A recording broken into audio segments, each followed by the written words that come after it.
aujourd'hui, nous sommes sur le secret du corps des fils de Dieu. Et nous allons aller pas à pas pour comprendre certaines choses qui vont nous permettre d'arriver à une conclusion qui va vraiment nous bénir. Alors, on va commencer par prendre Colossiens chapitre 1, versets 26 à 27. La Bible déclare ce qui suit. Le mystère caché de tout temps et dans tous les âges m'est révélé maintenant à ses saints, à qui Dieu a voulu faire connaître quelle est la glorieuse richesse de ce mystère parmi les païens, savoir Christ en nous, Christ en vous, l'espérance de la gloire. Alléluia. Alors déjà de base, ce passage est glorieux. Paul nous laisse comprendre qu'il y a un mystère caché de tout temps. Et ce mystère était quoi? Ou du moins est quoi? Est Christ en nous, l'espérance de la gloire. Et là, si nous laissons ce passage, nous allons dans Romains chapitre 8, verset 19, que nous allons aller voir ensemble. La Bible déclare ce qui suit. Aussi la création attend d'elle avec un ardent désir la révélation du Fils de Dieu. Car la création a été soumise à la vanité, non de son gré, mais à cause de celui qui l'y a soumise, avec l'espérance qu'elle aussi sera affranchie de la servitude, de la corruption, pour avoir part à la liberté de la gloire des enfants de Dieu. Il dit à la liberté de la gloire des enfants de Dieu. Or, nous avons vu, selon Paul, que le mystère qui est caché de tout temps et de tout âge, c'est quoi? C'est Christ en vous, l'espérance de la gloire. Christ en vous ici, c'est Christ en toi, enfant de Dieu. Christ en toi. Et la Bible nous répond que Christ en toi est l'espérance de la gloire. Et comme je le dis souvent, l'espérance de la gloire n'est pas pour nous. Christ en nous est l'espérance de la gloire pour notre monde.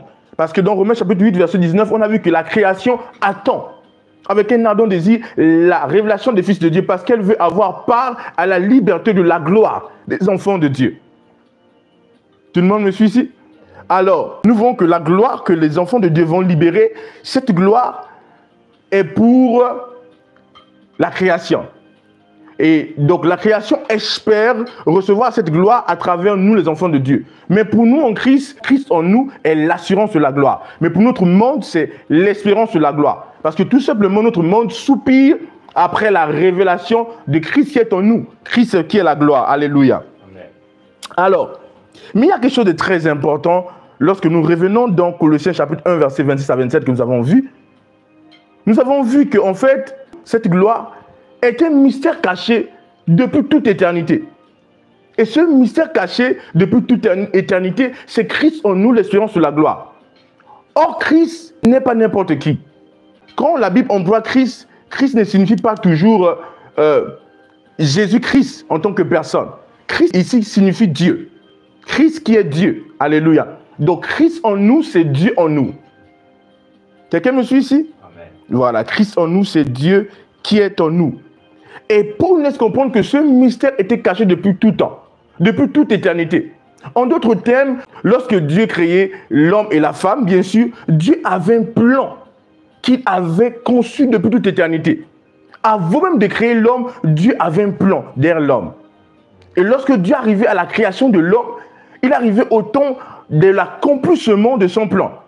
Et quel était ce plan? Dieu voulait habiter dans une créature. Tout le monde me suit ici. Dieu voulait avoir une habitation. Dieu voulait s'exprimer à travers une créature. Et cette créature était naturellement l'homme. Dieu avait un plan derrière la création de l'homme. Dieu voulait s'exprimer, mais il avait besoin d'un canal d'expression. Dieu avait besoin d'une voie d'expression. Et cette voie d'expression était l'homme. Donc quand Dieu crée l'homme, peut-être les anges ne le savaient pas, peut-être même l'homme n'avait pas cette idée, mais Dieu avait l'idée de s'exprimer à travers quoi? À travers l'homme. Alléluia. Donc c'est ça le plan de Dieu. Maintenant, ce plan-là que Dieu avait n'a pas pu être accompli avec qui? Avec Adam, de base. Parce qu'Adam était corrompu. Pourquoi Adam était corrompu? Parce que tout simplement, Adam a désobéi à Dieu. Et lorsque Adam désobéit à Dieu, le plan de Dieu face à Adam ne peut plus s'accomplir. Tout le monde me suit ici. Parce qu'Adam a désobéi à Dieu. Adam a été corrompu. Donc le plan de Dieu ne peut plus s'accomplir à travers Adam. Mais Dieu n'abandonne pas son rêve. Dieu n'abandonne pas son plan. Lorsque j'enseigne souvent sur le péché originel, sur le fruit de la connaissance du bien et du mal, je fais comprendre que c'est un fruit. Comme le fruit de l'arbre de la vie, c'est un fruit. Et certainement, Dieu appelait Adam et Ève à manger le fruit. Parce que Dieu n'a pas créé ce fruit juste comme ça. C'était un arbre qui avait un fruit. Donc, notamment, Adam et Ève, d'une certaine manière, devaient être prêts durant un temps, peut-être de maturité. Il devait arriver un temps où ils sont capables de consommer le fruit. C'est-à-dire, le temps que Adam et Ève ont mangé le fruit, ce n'était pas le temps marqué par Dieu. Parce qu'il fallait une maturité. Parce que c'était quand même un fruit. Tout le monde me suit ici? Oui, absolument. Alors, donc, quand Adam désobéit à Dieu, il y a comme un chamboulement premier dans le plan de Dieu, le dessein de Dieu.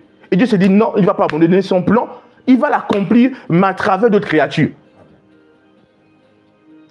Tout le monde me suit ici? N'oubliez pas que lorsque nous parlons de Jésus, la Bible déclare que ce Dieu qui n'avait pas de forme a été révélé sous forme humaine. Et quand j'enseigne, je dis, Jésus qui est Dieu n'a pas porté le corps d'une bête. Jésus n'a pas pris l'aspect d'un ange. Jésus a porté le corps d'un homme. Il est devenu homme. Parce que tout simplement, l'homme a quelque chose à voir avec Dieu. Donc de base, l'homme a été créé comme étant un canal d'expression de Dieu. L'homme a été créé comme étant, permettez-moi du terme, le gant de Dieu. Alors Dieu a besoin de s'exprimer, il a besoin d'un canal d'expression. Et l'homme de base était le canal d'expression par excellence que Dieu a eu à créer. Tout le monde me suit ici. C'est pourquoi Paul dit ici, Paul dit, on va revoir le passage, Colossiens chapitre 1, verset 26 à 27. Le mystère caché de tout temps et dans tous les âges, donc durant tous les temps, pendant que les anges étaient là, les créatures qui ont été créées avant l'homme, Dieu avait ce plan dans son esprit. Dieu avait ce mystère, ce secret, parce que mystère ici signifie secret. Les créatures, peut-être les anges ne savaient pas cela, mais Dieu avait un plan derrière la tête.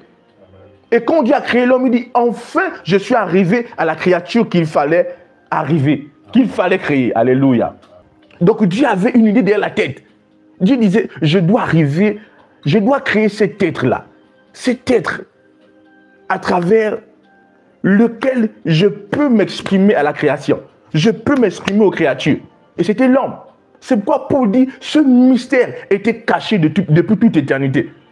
Donc durant toutes les âges, ce mystère était caché. C'était un secret divin. C'était un secret divin. Donc nous reconnaissons déjà qu'il y a un secret divin, un mystère de Dieu, un secret que seul Dieu porte. Dieu dit, ah, je dois arriver à faire cette créature-là, qui est un canal d'expression pour moi, qui est une voie d'expression pour moi. C'est pourquoi Paul dit, le mystère caché de tout temps, il dit, Christ en vous. Donc l'objectif c'était quoi? C'était que Christ soit en nous. Christ en vous quoi? L'espérance de la gloire. Donc l'objectif c'était qu'on arrive à Christ en vous.